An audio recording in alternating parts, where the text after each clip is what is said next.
जो खौफ हुजे त कदे भी जमींदार पंजे हारन जा नंग न निहारे, उन्हनि जा हक न खाए, मिस्कीनन जा जुल्म सा माल न फबाए। जेकॾहिं कब्जे खोर जे दिल में तकवा हुजे त परावन जमीन नहीं प्लाटन ते कब्जा न करे।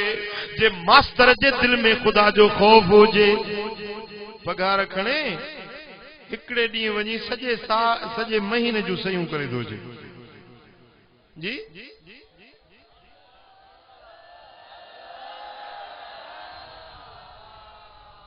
यो पैसो या पगार तुझे ला हलाल नाहे, तुझे बच्चन जे ला हलाल नाहे। ड्यूटी कई कोन ये मुफ्त जा पैसा खणी आए। जे अल्लाह जो खौफ हुजे हां त तू इए हरगिज कोन करिया।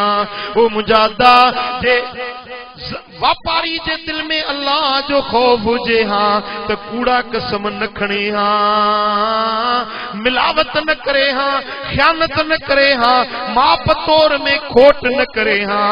ये सब चक्कर ऐं चालबाजियूं तॾहिं थो करे जो अल्लाह जो खौफ दिल में न आहे।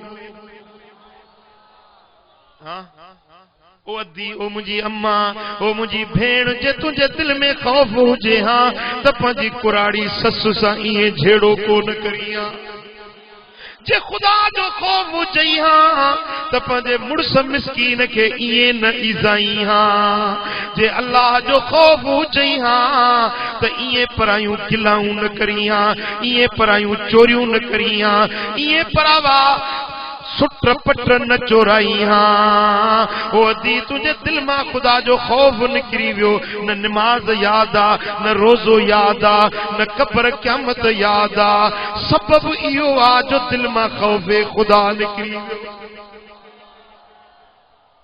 अज मुआशरे जे जड़े भी तबके के दिसंदे, जड़े भी फर्द के इनफरादी जिंदगी तोड़े इज्तिमाई जिंदगी असांजी खुदा जे खौफ का ठल्ली थी वई, खाली थी वई। इन्हें जे करे अज असां जिल्लत में पइजी वियासीं, रुसवाइन में पइजी वियासीं, रिज़्क जूं बरकतूं खजी वियूं, तंगियूं वकोड़े वियूं, परेशानियूं मुश्किलातूं वकोड़े वियूं। ओ अदा बस हिकड़ो ही आसमानी हलवा कुरानी इलाजा अल्लाह जे फुरकान जो फरमाना।